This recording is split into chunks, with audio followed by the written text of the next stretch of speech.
You think this is mercy? She shouted, gavel trembling in her hand. You don't even remember me, do you? Noah's face went pale under the courtroom lights, the same eyes that once met hers through a rain-streaked windshield. The bailiff froze. The room went silent. And in that silence, both of their lives began to unravel. Now, let me tell you how this incredible story unfolded. But before you continue, take a quiet second. Become part of this journey.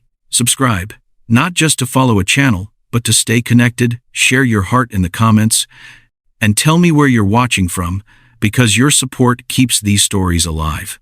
Now, let's begin. The rain over Jacksonville came down like punishment, thick, relentless sheets that blurred every streetlight into a trembling halo. Noah Carter's wipers beat a hopeless rhythm as his old Ford Ranger sputtered down Hendricks Avenue. He should have been home an hour ago. His daughter, Lila, would be waiting with a cold slice of pizza and the homework she never let him forget. Money was tighter than the rusted bolts he worked with at the Publix Auto Care Center. 2 paychecks behind on rent, one more warning from the landlord, and still he'd promised Lila a trip to Street Augustine when school let out. Just a day away from worry, he'd said. Then his headlights caught movement, a stalled black sedan half-angled across the lane, hazard lights blinking weakly through the downpour. A woman stood beside it, umbrella useless against the sideways rain. He slowed, debating. People didn't stop for strangers anymore. Not in this weather. Not in this world. But then he saw her heels sinking in the water, phone pressed to her ear, desperation written all over her face. He pulled over. "Ma'am, you all right?" he called through the crack in his window. She turned, startled. The streetlight flashed across her dark skin, rain glistening on her cheekbones. "My car just died," she shouted over the storm. "Phone's wet, won't turn on." "Pop the hood," he yelled back, already grabbing his flashlight. Under the hood, steam hissed out like anger leaving a body. The engine smelled cooked. "Alternator's gone," he muttered. "You're not going anywhere tonight." She folded her arms, trembling. "Figures. The one time I try to drive myself to a dinner instead of calling a car." He caught the faintest trace of perfume, sharp and expensive. She didn't look like someone used to being stranded on the side of the road. "There's a diner a few blocks down," he said. "I can give you a ride." She hesitated. "I don't usually."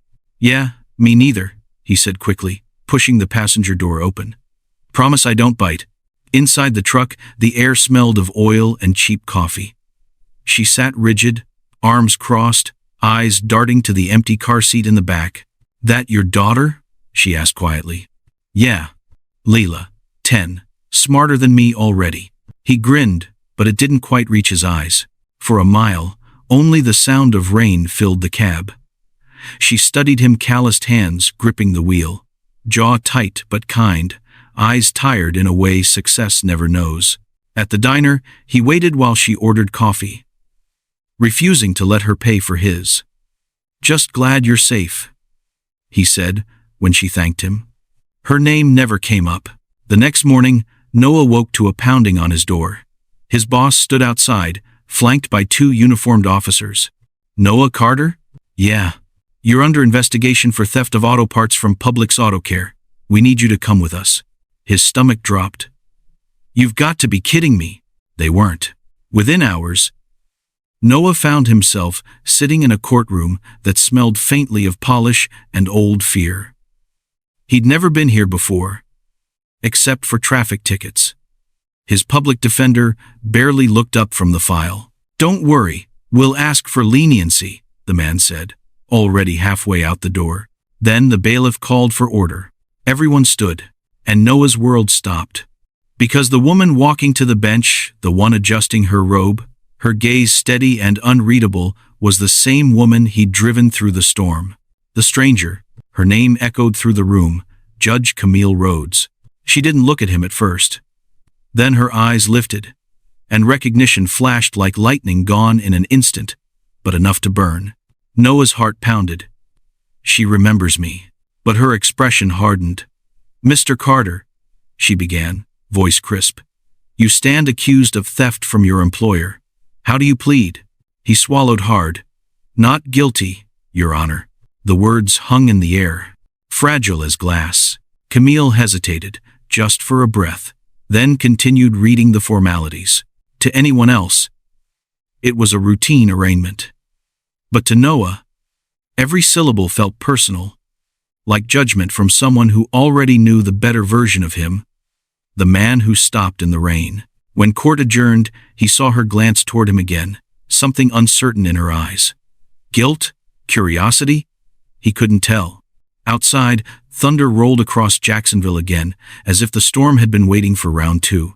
Maybe you've helped someone once, thinking it meant nothing, a ride, a favor, a moment of kindness you forgot before morning. But what if that one act was the line between ruin and redemption? If that thought hit somewhere deep, maybe. This is the kind of story you don't just watch. You keep watching and subscribe. The fluorescent lights in courtroom 3 buzzed like trapped wasps.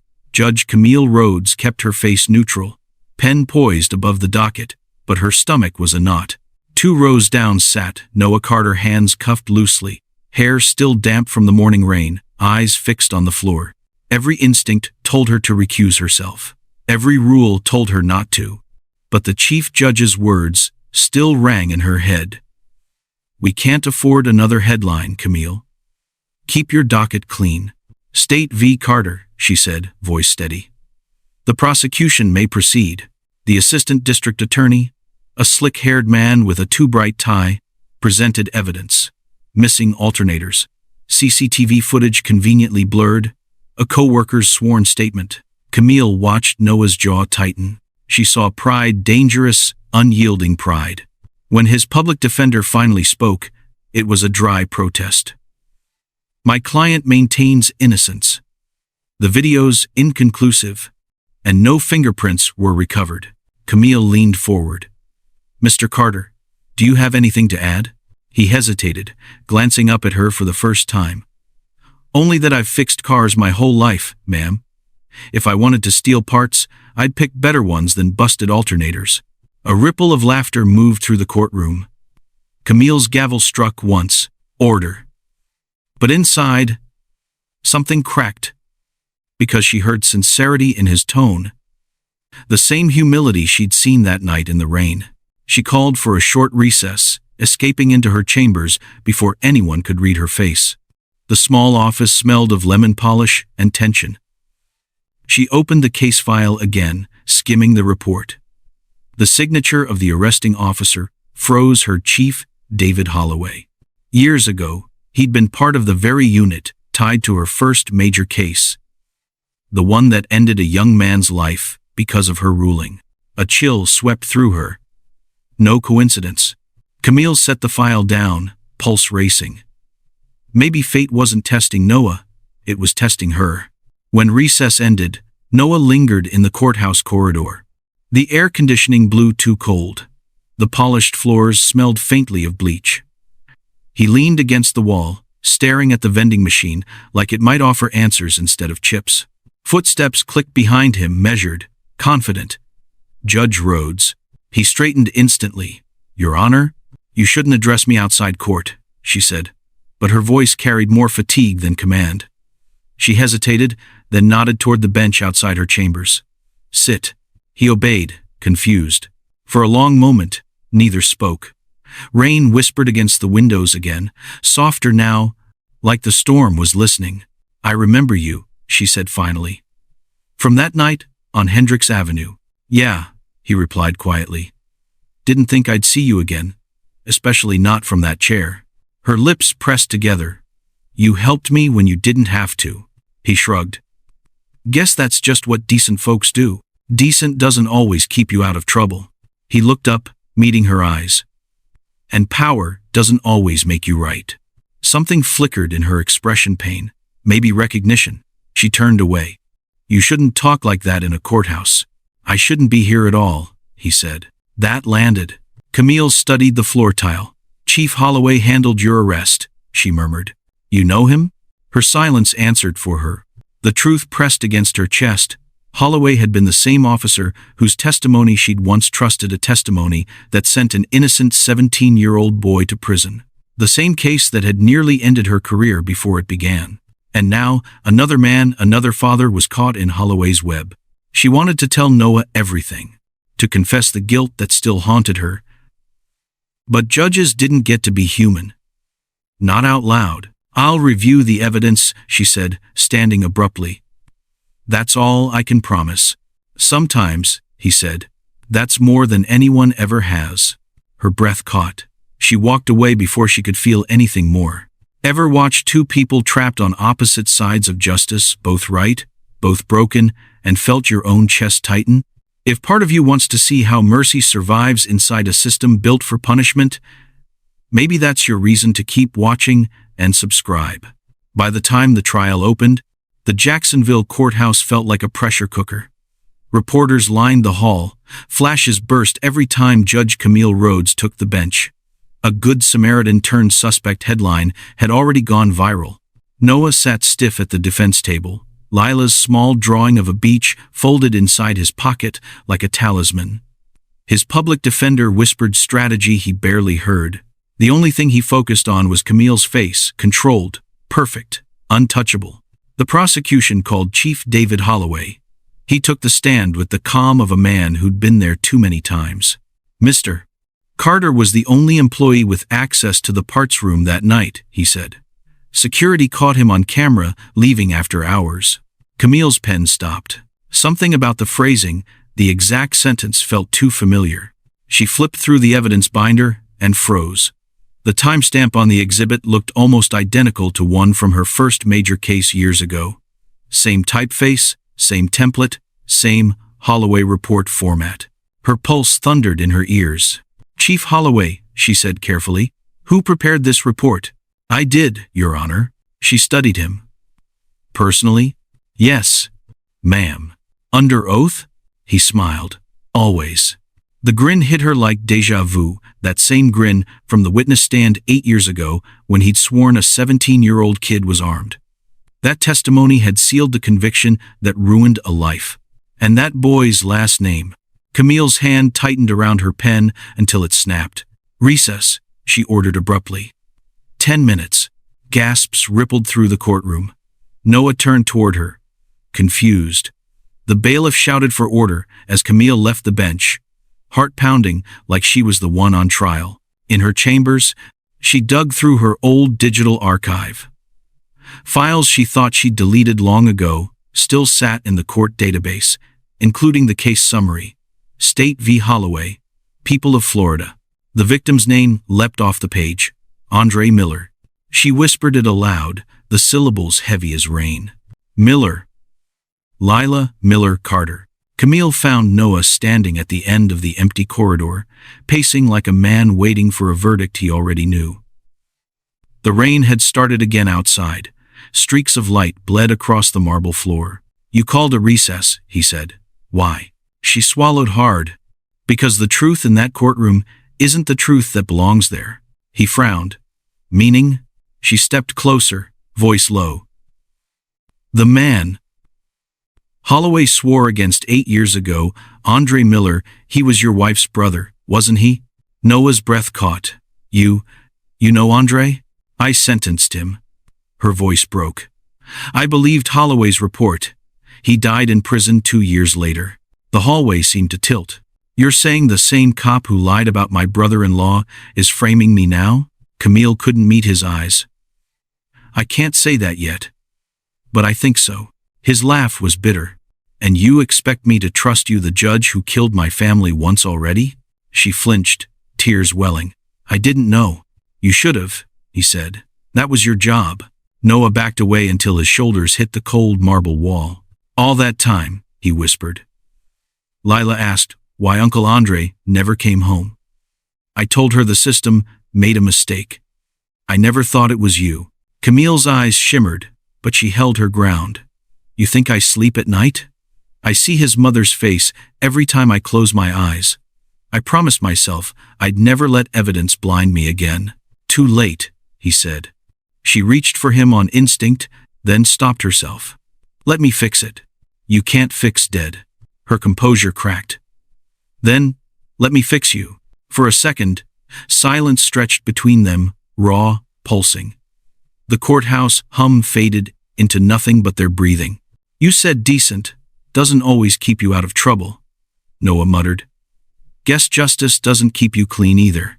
Camille turned away, tears streaking down her face. Court resumes in 15 minutes, she said, voice thin. I'll do what I can. He shook his head. Don't do it for me. Do it because you finally see what they made you. When the door shut between them, the echo rolled down the corridor like thunder. And somewhere beyond it, the storm over Jacksonville broke open again. The next morning, the Jacksonville courthouse buzzed like a hornet's nest. Reporters filled the corridor. Cameras flashed. Everyone wanted to see whether Judge Rhodes would recuse herself or burn the bench down herself. Camille entered without her robe buttoned. A faint tremor in her hands betrayed the calm mask she wore.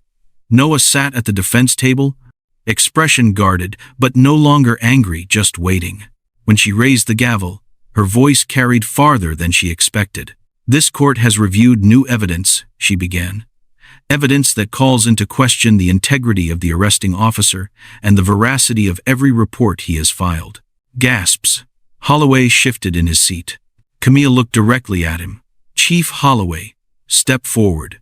He did, swagger fading. Yesterday, you testified that you personally prepared Exhibit C, she said. Can you explain why the metadata shows it was created 8 years ago under a different case number tied to State v. Miller? The room went dead silent. Holloway opened his mouth, then closed it. Must be a clerical. Stop. Her voice sliced through the air. You perjured yourself then, and you're doing it now. The pattern is clear. Fabricated timestamps, falsified evidence, ruined lives. A murmur rippled through the gallery. Camille turned toward the bailiff. Mr. Carter's charges are dismissed with prejudice, effective immediately. Noah's head dropped into his hands. Relief came out as a strangled laugh. The clerk whispered, Your Honor, this could cost you your seat. I know. Camille removed her robe, folded it neatly, and placed it on the bench. Justice without mercy isn't justice, she said softly. And I'm done pretending it is. As she stepped down, Holloway was surrounded by investigators. Noah stood, meeting her halfway. Their eyes locked, no words. Just the raw hum of truth, finally breaking free. Outside, thunder rolled again. But this time, it sounded less like judgment and more like release. 2 weeks later, the Florida air carried that post-storm sweetness, wet earth, jasmine, and salt from the bay. Vizcaya Museum and Gardens shimmered in late afternoon light, the water beyond the marble terrace turning gold. Noah parked Lila's borrowed bike by the gate. He'd promised her he'd just thank someone. She grinned, wise beyond 10, and told him, Then do it right. Camille stood near the balustrade, dressed simply in white linen, no robe, no headlines, just herself. You found me, she said, half smile touching her lips. Jacksonville isn't that big, he replied. Besides, you kind of changed my life. She exhaled. You changed mine first. They walked along the stone path lined with palms. The silence between them was heavy but peaceful. I resigned, she said. They'll hold a hearing, maybe offer reinstatement later. I'm not sure I'll take it. You did the right thing, he said. Even if it cost you. Her gaze met his. Maybe doing the right thing is supposed to cost something. The breeze lifted her hair. He reached instinctively to steady the stray strand, then hesitated. She didn't move away. Lila's starting to ask about forgiveness, he murmured. What it really means. What do you tell her?